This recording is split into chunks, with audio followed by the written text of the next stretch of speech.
I folded my uniform the way I'd done 1,000 times before: sharp corners, crisp edges. The movements were muscle memory by now. My duffel sat zipped and ready near the door, flanked by a box of carefully wrapped gifts I'd picked up from each post over the years. Turkish ceramics for Maribel, a leather-bound field journal for Emmerich, my mother's favorite hand-painted teacups from Kyoto, even a gift for my father, a compass from a flea market in Bavaria, polished brass engraved to find your way home. I checked the clock again, 3 hours until my flight from Denver. My leave papers were in order, my ticket printed and backed up on my phone. Everything was ready, including me. For the first time in years, I didn't feel like a soldier in transition. I felt like a daughter. Then my phone buzzed. It was his name on the screen, Dean Rowe, a message short and surgically placed. "Thanksgiving is better without you. Don't come." The air left my lungs before I realized I'd stopped breathing. I stared at the message for a long time, read it, reread it. There were no typos, no softened edges, no follow-up. I sat down on the edge of the bed. The weight of the message pressed into me harder than any flak vest I'd ever worn. I thought about the photos in his office. All of us. Even me once. I wondered if mine was still up or if it had joined the drawer full of things he didn't want to see. My thumb hovered over the screen. For a moment, I thought about writing back something clever, something cutting. I had a dozen versions locked and loaded, but instead I typed one word: understood. And I turned off my phone. No drama, no confrontation, just clarity. I stood up, walked to the window, and watched snow drift gently across the lot. The sun was low, casting everything in quiet gold. I didn't cry. I didn't speak. Instead, I walked back to my duffel, unzipped it, and pulled the compass from the corner pocket. I signed in as C. Lowell and slid my ID back into my wallet before the clerk could get a good look. The Oak Ridge Inn hadn't changed much, still smelled faintly of wood polish and cinnamon air spray, the kind of place designed for visiting in-laws or hunting season regulars. I asked for a room facing the back lot, fewer windows, fewer chances of being recognized. A couple entered behind me, their kids chasing each other in circles, cheeks pink from the cold. The mother laughed. The father dropped their bags and kissed her on the forehead. I turned away before the desk clerk handed me my key.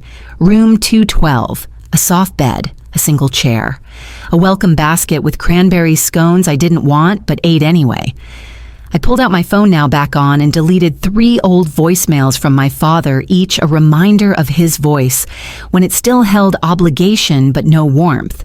"If you're really not coming home for Emmerich's birthday, don't expect him to call you either. I heard you extended. Don't know why you're dragging this out. Your mother says you're stationed somewhere near Sand. That's specific." I deleted them without hesitation. But when I got to the one from Emmerich, his voice still boyish despite the years I hesitated. "Hope things are okay out there. Maribel said you were in Jordan now anyway. Happy Thanksgiving, I guess." It stayed. I set the phone down, trying to quiet the old practiced ache in my chest. My father hadn't just resented my choice. He had considered it betrayal. The ranch had been my duty, his legacy, but I'd chosen something else, something unrecognizable to him. A new voicemail arrived. I didn't recognize the number. The message was short-clipped but urgent. "Ms. Rowe, this is Julian Kerrigan. I'm your family's estate attorney. I need to speak with you immediately regarding time-sensitive matters. Please call me back at this number. It's important." I stared at the phone. My father wanted me gone. But the lawyer wanted me back. I pressed play again just to hear the name. Kerrigan. The land sat quiet under a dusting of frost. 38 acres of open pasture and pine stretch, bordered by a creek that still gurgled through the dead leaves. My mother's family left it to me after her sister passed. No fanfare, no family meeting. Just a clean signature and a deed transfer unnoticed by anyone who didn't care enough to ask. I'd meant to turn it into something. A retreat, maybe. A place for women like me who returned home to find they didn't fit anywhere anymore. I'd sketched out rough blueprints in Kuwait, filed permits online during layovers. But when I landed in Montana, I tucked it all away. That dream had started to feel like a different life. Julian Kerrigan called again as I stood by the rusted barn. This time I answered. "Ms. Rowe," he said, "we may have a situation involving asset entanglement. Some of the business holdings are structured around a shared track line you now control. Without your signature, we may risk forfeiture." He spoke in layers, each word carefully placed.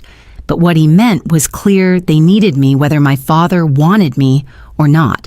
I told him I'd think about it. Then I hung up and drove into town. At Dunbar's Diner, I ordered the same sweet cream pancakes I used to eat in high school. Halfway through, someone said my name. Cass Vesper DeWitt stood beside my booth baby on her hip and surprise on her face. We hadn't spoken in years, but she sat without asking. "I thought you weren't coming," she said, stirring sugar into her coffee. "Your dad told folks you ghosted him, said you backed out last minute." I didn't answer. I just slid my phone across the table screen lit with his message. She read it once, then again. Her mouth opened, but no sound came out. I didn't know," she finally whispered. I nodded, slowly sliding the phone back. Someone was lying. And the lie wasn't just about me not coming, it was about why they needed me to stay gone. Julian Kerrigan met me in a glass office high above Helena's courthouse district. He looked like the kind of man who measured his words by the invoice, well-pressed, silver-haired, every syllable wrapped in velvet and litigation. "Ms. Rowe," he said, offering a firm handshake, "thank you for coming." I sat without shaking it. He got to the point. "2 weeks ago, your father revised his estate plan. You've been formally removed as a beneficiary. No land, no holdings, no executive authority over the ranch operation or its assets." I didn't flinch. That had been obvious since the moment the message hit my phone. He'd cut me out of the picture and made sure I stayed out. But Julian continued. "Your mother's inheritance was never restructured. You retained the title independently and later transferred your parcel, 40 acres including the ridge pasture and east water line, to a registered nonprofit." I nodded. "A veteran initiative. Filed last November." He lifted a brow. "That's correct. Which brings us to why I've called you." He slid a document across the table. "A proposed joint asset clause 1 that would allow continued use of the nonprofit's land by the ranch for the next 10 years. Your signature would stabilize the ranch's current equity position. In other words, without me, the business was lopsided and leveraged. I could have laughed if it weren't so familiar." "Let me get this straight," I said. He cuts me out, tells the town I didn't come home. Then your office calls asking for my help because the math doesn't work without the land I own. Julian hesitated. The timing was unfortunate. I pushed the document back. He told me not to come. I'm just honoring that. Julian looked disappointed but not surprised. "May I ask if you intend to revisit this decision?" I stood. "If I decide to revisit anything, it won't be because he asked nicely. It'll be because he finally stopped asking at all." As I walked toward the elevator, I thought about the compass in my duffel and the hands that would never understand its meaning. The town square smelled like cinnamon and cider, and the market stalls were trimmed with gold leaf garlands and paper turkeys. I kept my head down, hands shoved deep into my coat, but it didn't stop the ache that curled up behind my ribs when I passed a family of 4 huddled around a pie stand. The kids were arguing over pecan or pumpkin. The dad kissed the mom's cheek. Her laughter sounded like a song I used to know. I walked past them before I started crying. The church was quiet when I arrived. No one greeted me, which was perfect. I slipped the envelope into the offering box near the altar, half my military bonus, marked anonymously for the soup kitchen. I didn't need my name on a plaque. I just needed it to mean something. Back in my room, my phone buzzed again. Emmerich. The 5th voicemail in 2 days. "Cass, I swear we didn't know. About the text, about the lawyer, about any of it. Please just call me. Let me explain. Don't disappear again." I didn't listen to the whole thing. I deleted the rest without opening them. Instead, I pulled out the notepad from the nightstand drawer and started writing. "Dear Mom, I came back like I said I would. I don't know why I thought it would be different this time. Maybe I believed you'd left enough warmth behind for it to outlast him. Maybe I thought if I stood on our land again, I'd feel tethered to something that still belonged to me. I stopped writing when the words blurred. I folded the letter, placed it inside the gift box with the compass, and lay down beside it. I didn't cry. I didn't scream. I just stared at the ceiling and listened to the heater hum, imagining it was wind on the hill behind our barn. The land still remembered me, even if the people didn't. I was tracing names on the war memorial downtown when Emmerich found me. He didn't say anything at first, just stood behind me in the cold hands jammed into his hoodie pocket, breath fogging in slow, careful clouds. "I figured you'd come here," he said eventually. I didn't turn around. "Did Mom send you?" "No, I came because I wanted to." His voice cracked a little. "I needed to." He stepped beside me and held out his phone. On the screen was a screenshot of a group text, one I hadn't seen. My father's name hovered above a message, "Cassandra's not coming." Said the timing doesn't work. She's moved on. Let's focus on Amber and make this a good one. I felt the slow burn rise up again. Emmerich's voice sharpened. "You didn't say that, did you?" I pulled out my phone and showed him the message, the one that started it all. He read it once and muttered, "God." I knew something was off, but I didn't think. His jaw clenched as he stared at the sidewalk. "He's not right, Cass. He's been forgetting things. Blanking during conversations, losing words flying off the handle for no reason. Mom mentioned vascular dementia, small strokes, they think, but she didn't want to push him. I said nothing. The chill in my fingertips wasn't from the weather.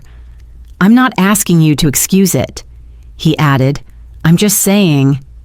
The man who sent that message might not be the same one who taught us to rope fence posts, or the one who hated seeing you cry but didn't know what to say. I looked at him then. His eyes were the same soft hazel as Mom's, but tonight they looked harder, older, like mine. "I'm not here to defend him," Emmerich said. "He hurt you, for years. But if he's slipping, really slipping, I don't know how much longer we have before the man we're mad at isn't there anymore." I stared at the plaque in front of us. One of the names was Ro, a cousin who didn't make it home from Korea. "You said Mom was worried," I asked quietly. "How bad is it, really? I didn't want to go." But when Emmerich said the words hospital and collapsed, I stopped arguing. The cardiac wing smelled like bleach and bad coffee. I followed Emmerich past rows of beige chairs and posters about cholesterol until we reached the waiting room. Maribel looked up from a crumpled napkin, eyes wide, and for a moment, we just stared at each other. Then she launched herself into my arms. "Cass," she whispered, holding on like she meant it. "You're here." My mother stood slowly. Her hands trembled when they reached for my face. "Oh, baby. Thank God." I nodded, unsure what to say, but something unclenched in my chest. Dinner came in the form of takeout boxes, turkey sandwiches, cold stuffing, and mashed potatoes in plastic tubs.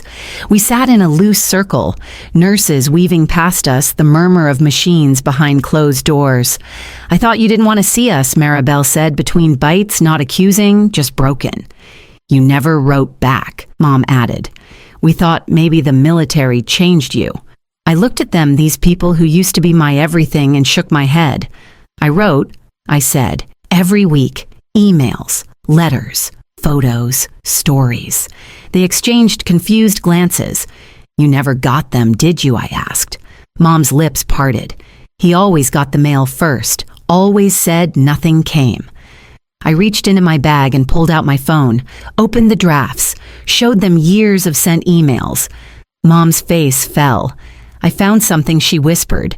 She rummaged through her purse and pulled out a battered shoebox. It was filled with envelopes, my handwriting on each one, postmarked from 5 different countries, all addressed to home. "I found them in his desk," she said, voice shaking. I thought, maybe he forgot to give them to us, but now... Maribel stared at the stack in disbelief. Emmerich swore under his breath. 28 letters. Years of me reaching. Years of silence that wasn't mine. The weight in my chest shifted, not lighter, but clearer. I wasn't the one who let go, and now they knew it. The nurse told me he was awake and asking for me. I stood outside his door for longer than I should have, my hand hovering near the handle. Part of me wanted to turn around and let silence finish the work he started, but I opened it. He looked small beneath the hospital blanket wires snaking from his chest to the monitors that beeped steady and indifferent. His skin, once sun-worn and stubborn, looked gray under the fluorescent lights. "Cass," he said, voice rough. "You came." I didn't answer. Just sat in the chair beside him and waited. "I didn't want this," he said, eyes on the ceiling. "Not the hospital, not the way things went." I crossed my arms, steady. "Then why?" He swallowed hard. "My brother Teddy. He died in Fallujah. Came home in a box when I was 20. My mother never recovered. My father stopped speaking for a year." He looked at me then. "When you enlisted..." I saw it all again. I couldn't bear it, so I tried to control it. Keep you at a distance. If I didn't know I couldn't lose you. If you didn't come home, you couldn't die here, like him. His hands trembled against the blanket. I told myself it was protection, but it was fear and pride and cowardice. I didn't flinch. "I read your letters," he said softly. "All of them. I kept them, everyone. I just couldn't let anyone else see them. They made it real. I stayed quiet. Let him sit in his confession. I thought keeping you distant would keep me safe," he said again, voice cracking. There was no grand apology, no sweeping request for absolution, just a man scared and worn trying to find something he'd buried a long time ago. I stood when the nurse tapped gently on the door. Visiting hours were ending. As I reached the threshold, he spoke once more. "Cass, I know I don't deserve anything, but thank you for still walking in." I didn't say I forgave him, but I didn't close the door behind me either. Julian met me in the lobby of the hospital, his expression less guarded than before. We sat on a stiff bench beneath a fake ficus, away from the buzz of nurses and the hum of vending machines. "I wasn't sure you'd want to hear from me again," he said. I shrugged. "You're persistent." He nodded, then reached into his briefcase and handed me a folder. 3 days before the incident, your father came back to the firm. No appointment. Just walked in, said he needed to fix something before it was too late. I opened the folder. My name, my full name, was printed on the new documents. Estate beneficiary, land access, emergency trustee designation. He said, "Fix what I broke, even if she never forgives me."